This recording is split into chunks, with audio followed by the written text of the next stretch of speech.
अरे यार 3 बजे फिल्म शुरू हो जाएगी, तू क्या कर रही है? बस मुझे 5 मिनट दे, मैं अभी साड़ी बदल कर आती हूँ। अरे बहू, तू अचानक कहाँ जा रही है? तेरी सास तुझे आवाज दे रही है। अरे छोड़ ना, ये बुढ़िया कभी नहीं सुधरेगी। क्या हुआ माँ जी? मैंने आपको कितनी बार मना किया है कि मुझे जाते हुए टोका मत कीजिए। मैं फिल्म देखने जा रही हूँ। तू अभी चली जाएगी तो मेरे लिए खाना कौन बनाएगा बहू? सुबह से भूखी बैठी हूँ। अरे माँ जी, आप कौन सा घर का काम करती हो जो आपको भूख लगी है? अच्छा मुझे देर हो रही है, चलना रीटा। अंजलि के जाते ही सीता देवी अपनी किस्मत को कोसते हुए सारा दिन घर में भूखी बैठी रहती है। इस तरह अंजलि अपना बहू होने का कर्तव्य कभी नहीं निभाती थी। वहीं दूसरी तरफ अपनी सास के खाते से पैसे निकाल के अपने शौक पूरे करती थी। लेकिन सीता देवी इस उम्मीद पर थी कि एक दिन उसकी बहू सुधर जाएगी। फिर एक दिन सीता देवी की जुड़वा बहन गीता देवी वहां आती है। अपनी बहन को घर के काम करते हुए देख गीता देवी आग बबूला हो जाती है। अरे ये सब यहाँ क्या चल रहा है सीता? तेरी बहू कहाँ है जो तू घर के काम कर रही है? सीता देवी भावुक होकर रोने लगती है।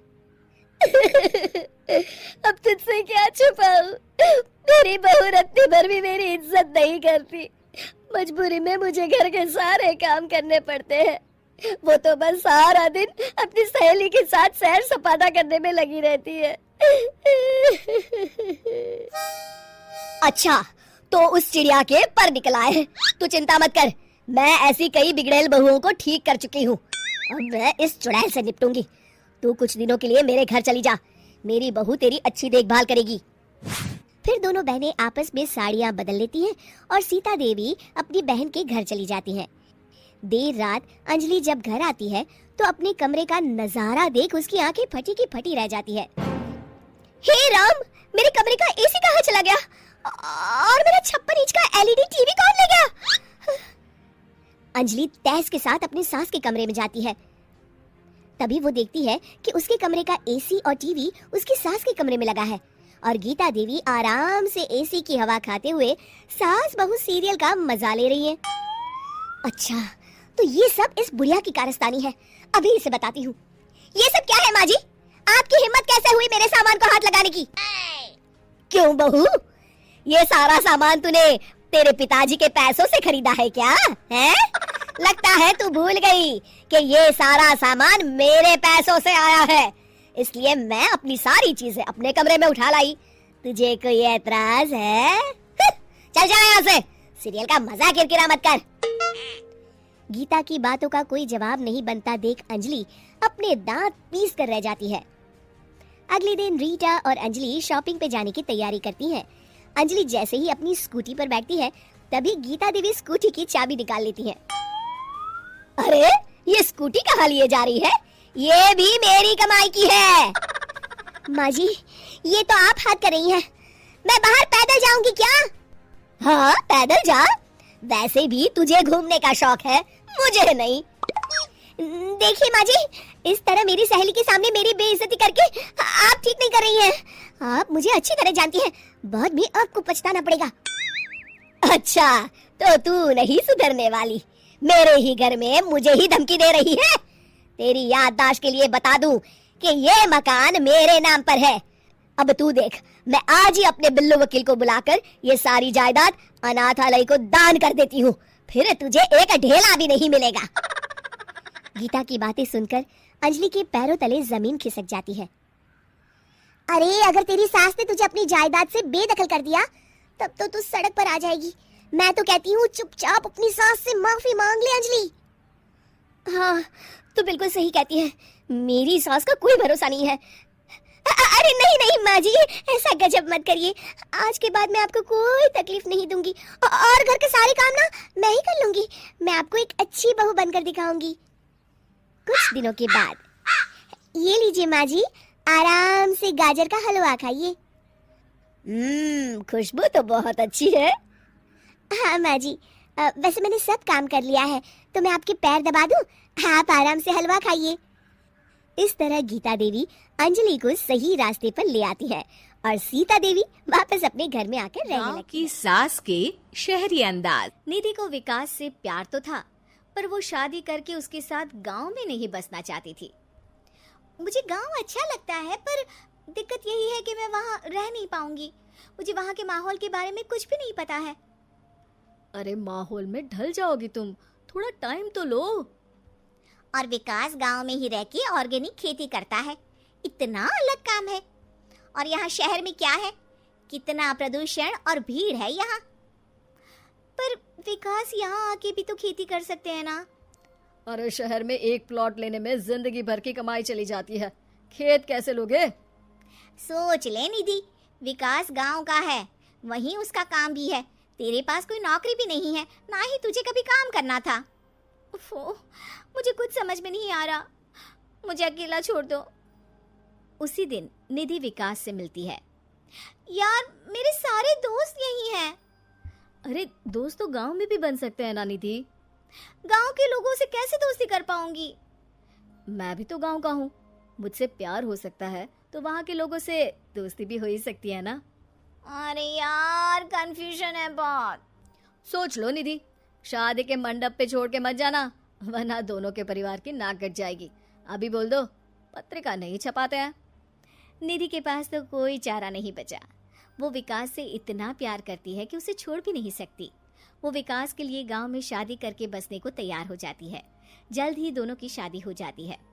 आई होप तुमको गांव में अच्छा लगेगा। मुझे पता है गांव में और शहर में अंतर क्या है, वहाँ के लोगों की सोच में अंतर है। मुझे पता है कि कैसा लगेगा मुझे। तुम ये बिना देखे किसी चीज के बारे में कुछ भी सोचने की आदत छोड़ दो ना। निधि ने उस वक्त तो कुछ भी नहीं कहा, पर वो सोचती है कि सबको इस बात का एहसास तो करवाना ही पड़ेगा कि वो सही है। उसके दिमाग में एक तरकीब आई। उसने सोचा कि गांव के लोगों के लिए वो ऐसा काम करेगी कि आगे से उसे कोई किसी काम का बोलेगा ही नहीं। शादी के एक दिन बाद निधि की सास ने फरमाइश की। निधि बेटा, अपने हाथ से कुछ खाने का बना दे। बिल्कुल सासू माँ, थोड़ा सा रुकिए, अभी बनाती हूँ। ये सही मौका था निधि के पास ये बताने का कि गांव के लोगों और उसके रहन सहन में कितना अंतर है।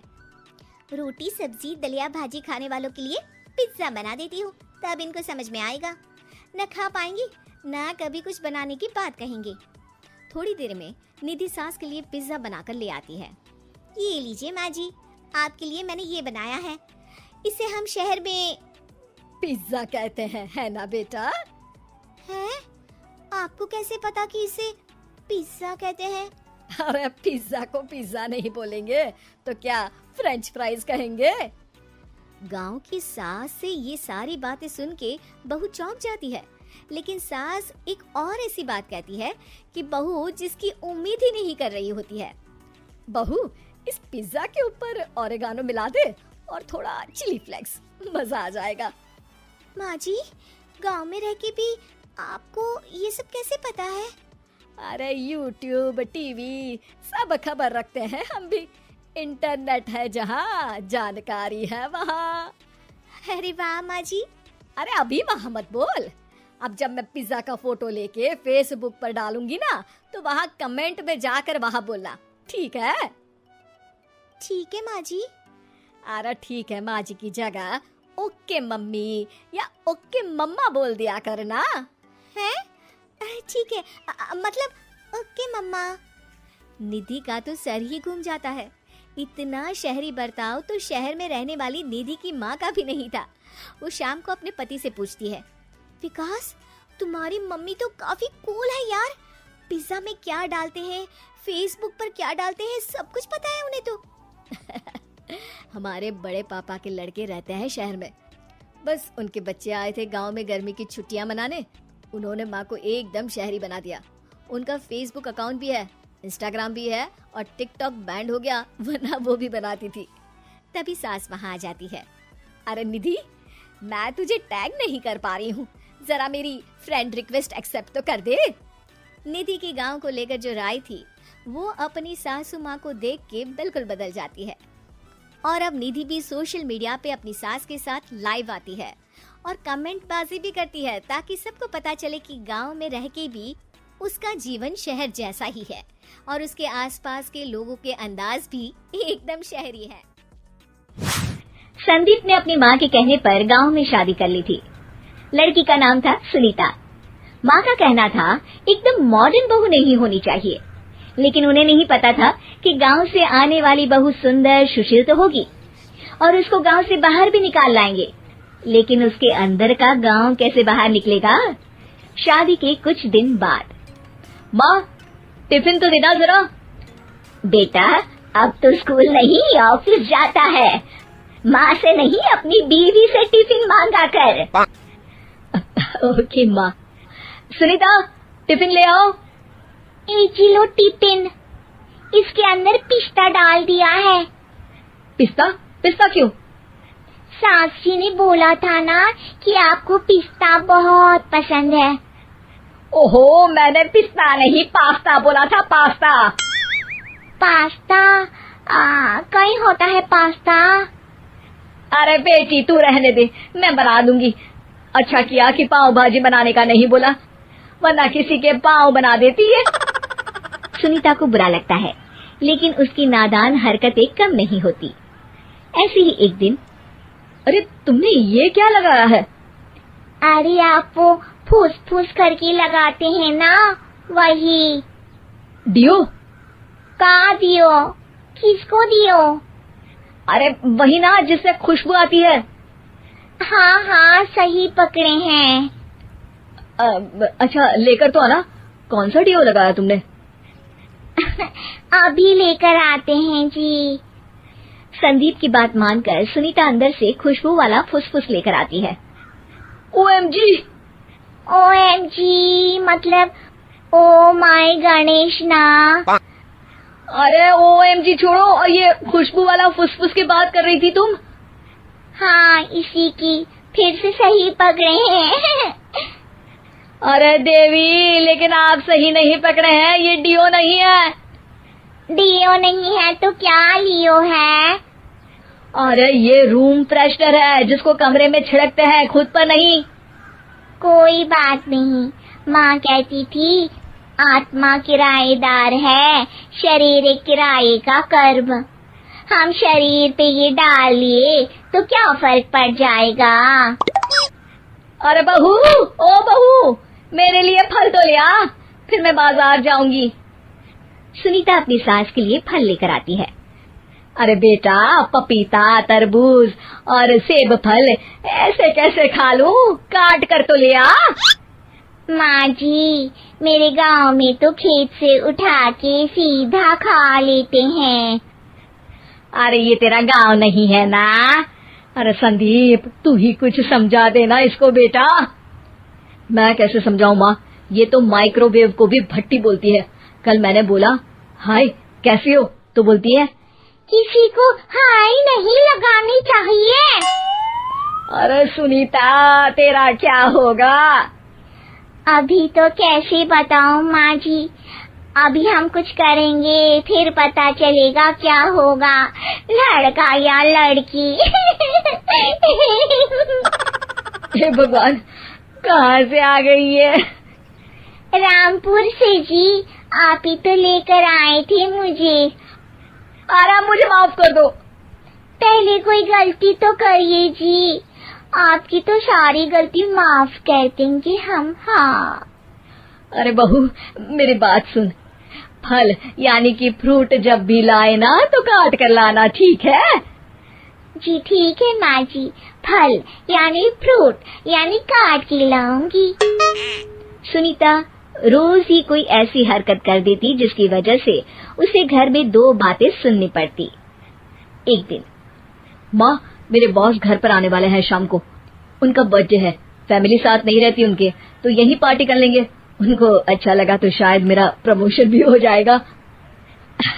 मैं ना फ्रूट केक लाकर फ्रिज में रख दूंगी और तेरे साथ आज खाना मैं बनाऊंगी, ताकि जब साहब आए तो खाने में कोई गड़बड़ ना हो। शाम को जब सारी तैयारियां हो जाती है, संदीप के साथ बड़े साहब भी घर आते हैं।